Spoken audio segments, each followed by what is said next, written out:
बिस्मिल्लाहिर्रहमानिर्रहीम। अस्सलाम वालेकुम स्टूडेंट्स, उम्मीद है आप सब खैरियत से होंगे। तो हम चैप्टर पढ़ रहे हैं सिंगल फेस ट्रांसफार्मर वाला। ठीक है। और आज का जो हमारा टॉपिक है वो है parallel operation of single phase transformers. आपने डीसी जनरेटर का पैरेलल ऑपरेशन पढ़ा होगा। ये भी तकरीबन उससे मिलती जुलती चीज़ है। तो इसको देखते हैं कि ट्रांसफार्मर का पैरेलल ऑपरेशन कैसा होता है। इसमें इंट्रोडक्शन देखेंगे पैरेलल ऑपरेशन का, फिर उसकी डायग्राम देखेंगे, फिर देखेंगे needs of parallel operation, parallel operation की ज़रूरत क्यों आती है, क्यों हम करते हैं पैरेलल ऑपरेशन। फिर देखेंगे कंडीशंस फॉर पैरेलल ऑपरेशन, यानी पैरेलल ऑपरेशन के लिए कौन कौन सी शराइत का होना लाजमी है, वो हम देखेंगे इंशाल्लाह भी। सबसे पहले तो आपको पता होना चाहिए कि ट्रांसफार्मर का पैरेलल ऑपरेशन क्या होता है। मिसाल के तौर पर आपके पास एक 1000 kVA का ट्रांसफार्मर लगा हुआ है किसी भी इंडस्ट्री के अंदर, किसी ग्रिड स्टेशन के अंदर, किसी भी जगह पे। और लोड जो है वो आपको पता है रोज़ बरोज़ बढ़ता रहता है। तो एक टाइम आता है कि आपका वो 1000 kVA का ट्रांसफार्मर आपकी ज़रूरियात को पूरा नहीं कर सकता। अब आपके पास दो हल हैं। ठीक है, पहला हल तो ये है कि आप उस 1000 kVA वाले ट्रांसफार्मर को रिमूव करें और उसकी जगह 2000 kVA वाला ट्रांसफार्मर लगा दें। या दूसरा हल ये है कि 1000 वाला ट्रांसफार्मर लगा रहे, 1000 वाला साथ एक और लगा दें। तो ये जो आप 1000 वाला एक और ट्रांसफार्मर लगाएंगे पहले ट्रांसफार्मर के साथ, तो इन ये जो आप काम करेंगे इस काम को क्या कहते हैं, ट्रांसफार्मर का पैरेलल ऑपरेशन या मुतवाज़ी ऑपरेशन। ठीक है। अब देख लेते हैं कि बुक वाले ने क्या इसकी डेफिनेशन लिखी हुई है। जब एक ट्रांसफार्मर पर लोड इसकी रेटिंग से ज़्यादा हो जाए तो लोड की ज़रूरियात को पूरा करने के लिए इस ट्रांसफार्मर के साथ एक और ट्रांसफार्मर को मुतवाज़ी में जोड़ दिया जाता है।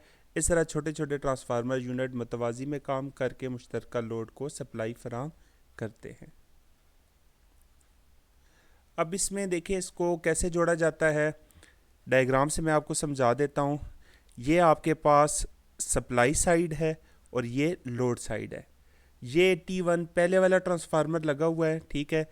और ये T2 जो हमने नया ट्रांसफार्मर लगाना है, इजाफी ट्रांसफार्मर। इनको पैरेलल में कैसे जोड़ते हैं। सारी बात है, ट्रांसफार्मर वोल्टेज को स्टेप अप स्टेप डाउन करने के लिए ही लगे होते हैं। तो ये ट्रांसफार्मर पहले जो है यहाँ से सप्लाई ले रहा था और स्टेप डाउन करके लोड को सप्लाई फराहम कर रहा था। अब लोड ज़्यादा हो गया, अब हम चाहते हैं कि कोर ट्रांसफार्मर लगाएं, तो हम T2 ट्रांसफार्मर को जोड़ेंगे। अब कैसे जोड़ेंगे, जिस तरीके से पहले वाला ट्रांसफार्मर जुड़ा हुआ है, यानी ये इसकी जो प्राइमरी साइड है उसको सप्लाई, दोनों की प्राइमरी साइड्स को सप्लाई के साइड के साथ जोड़ देंगे और दोनों की सेकेंडरी साइड को लोड साइड पे जोड़ देंगे। जिस बस बार के टर्मिनल पर पॉजिटिव ट्रांसफार्मर का टर्मिनल लगा हुआ है पहले वाले का, तो दूसरे वाले का भी पॉजिटिव उधर ही लगा देंगे।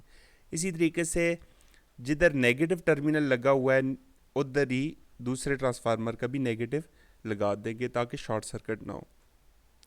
इसी तरीके से सेकेंडरी साइड पे भी तो दोनों के पॉजिटिव टर्मिनल्स को आपस में मतलब कनेक्ट करेंगे एक ही बस बार के साथ, और दोनों के नेगेटिव टर्मिनल्स को आपस में कनेक्ट कर देंगे। ठीक है, ये नेगेटिव बस बार है आपके पास और ये पॉजिटिव बस बार है। अब देखिए, अगर ट्रांसफार्मर की प्राइमरी वाइंडिंग को सप्लाई बस बार के साथ, दोनों ट्रांसफार्मर की प्राइमरी वाइंडिंग को सप्लाई के साथ और सेकेंडरी वाइंडिंग को लोड बस बार के साथ जोड़ा जाए तो इन ट्रांसफार्मर को मुतवाजी में जुड़ा हुआ कहते हैं। ठीक है। अब ये जो कनेक्शन थे इनको हम एक और तरीके से भी कर सकते हैं, अल्टरनेटिव मेथड से भी हम कर सकते हैं। अब ये भी वही सेम तरीका है, ये प्राइमरी बस बार है और ये सेकेंडरी बस बार है। फ़र्क क्या है दोनों के अंदर, फ़र्क सिंपल ये है कि इसमें हमने क्या किया है कि दोनों ट्रांसफार्मर के जो पॉजिटिव टर्मिनल है उनको आपस में पहले जोड़ा है और फिर उनको एक तार के ज़रिए, एक वायर के ज़रिए प्राइमरी बस बार के पॉजिटिव टर्मिनल के साथ जोड़ दिया। इसी तरीके से नेगेटिव को आपस में पहले कनेक्ट करके और फिर एक तार के ज़रिए, मुश्तरका तार के ज़रिए यहाँ पर कनेक्ट कर दिया है। सेम यही काम हमने सेकेंडरी साइड पे भी करना है। दोनों की पॉजिटिव टर्मिनल को आपस में जोड़ दिया पॉजिटिव के साथ और नेगेटिव को, दोनों को नेगेटिव के साथ जोड़ दिया। ठीक है, ये सिंपल कनेक्शन थे ट्रांसफार्मर के पैरेलल ऑपरेशन के। दो ट्रांसफार्मर हों, तीन हो, चार हो, उनको इसी तरीके से हम कनेक्ट कर देते हैं। अब हम देखते हैं कि हमें पैरेलल ऑपरेशन की ज़रूरत क्यों आई। पहला पॉइंट तो वही लिखा हुआ है कि जब पहले से नस्ब शुदा ट्रांसफार्मर लोड डिमांड में इजाफा होने से लोड की ज़रूरियात को पूरा नहीं कर पाता, तो इस बात को तरजीह दी जाती है कि पहले से नस्ब शुदा ट्रांसफार्मर को तार कर नया यूनिट लगाने की बजाय इसके साथ मुतवाज़ी में एक और यूनिट को चलाया जाए। जो बात मैंने शुरू में बताई थी वही बात यहाँ पर लिखी हुई है।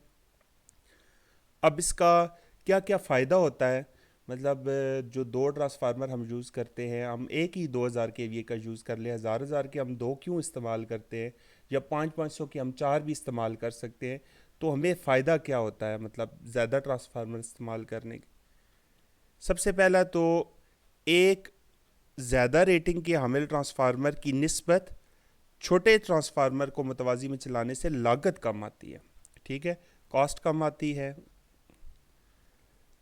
ये पॉइंट तीसरा बहुत अहम है कि अगर आपके पास एक 2000 के वाला लगा हुआ है ट्रांसफार्मर, तो वो अगर ख़राब हो जाता है किसी वजह से, तो पूरे एरिया की सप्लाई बंद हो जाएगी। इसकी जगह आपके पास अगर हज़ार के दो लगे हुए हैं, हज़ार के या 500 के चार लगे हुए हैं, एक ख़राब होगा, बाकी सप्लाई जो है वो जारी रहेगी, बाकी सप्लाई सारी मुनक़ता नहीं होगी।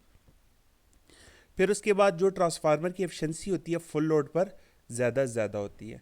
तो हम ये देखते हैं कि लोड की डिमांड के मुताबिक उनको चलाते हैं। मिसाल के तौर पर आपके पास जो है वो 500 के चार ट्रांसफार्मर लगे हुए हैं, ठीक है, और उसकी निस्बत एक 2000 के का है।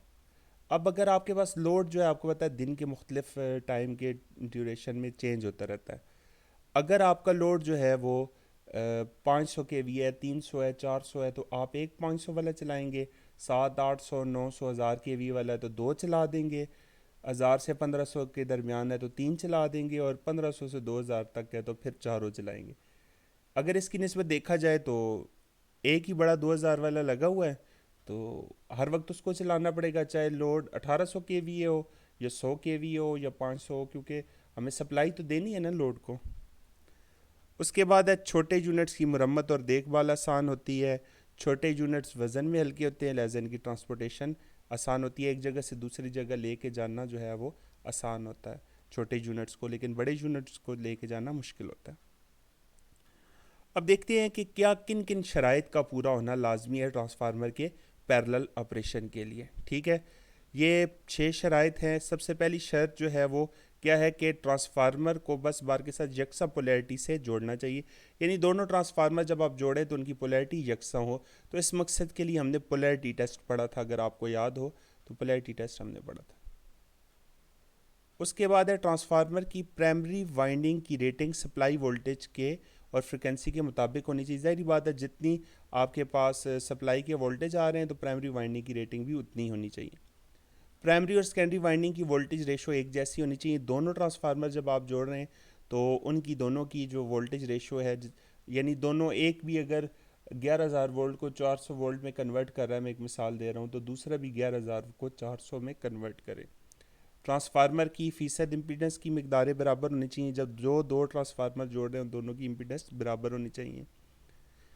ट्रांसफार्मर की एक्स आर रेशो बराबर होनी चाहिए, यानी रेजिस्टेंस और रिएक्टेंस की रेशो बराबर होनी चाहिए। और ट्रांसफार्मर यकसा के वी रेटिंग के हामिल होने चाहिए, यानी दोनों की जो पावर है वो क्या होनी चाहिए, सेम होनी चाहिए। दोनों हज़ार के वी के या चारों 500 के वी के होने चाहिए। ठीक है, उम्मीद है कि ये टॉपिक आपको समझ आया होगा। बहुत ही इंपॉर्टेंट टॉपिक है पैरेलल ऑपरेशन वाला। ये पक्का पेपर के अंदर आया होता है, कभी लॉन्ग क्वेश्चन के अंदर, कभी शॉर्ट क्वेश्चन के अंदर। तो इसको आपने अच्छी तरीके से पढ़ लेना है। कोई क्वेश्चन हुआ मुझसे आप पूछ सकते हैं व्हाट्सएप पे भी, और यूट्यूब के कमेंट सेक्शन में भी आप पूछ सकते हैं। असाइनमेंट इसकी तैयार करनी है। असाइनमेंट जो है वो आपने मुझे नेक्स्ट लेक्चर से पहले पहले भेजनी है। शुक्रिया।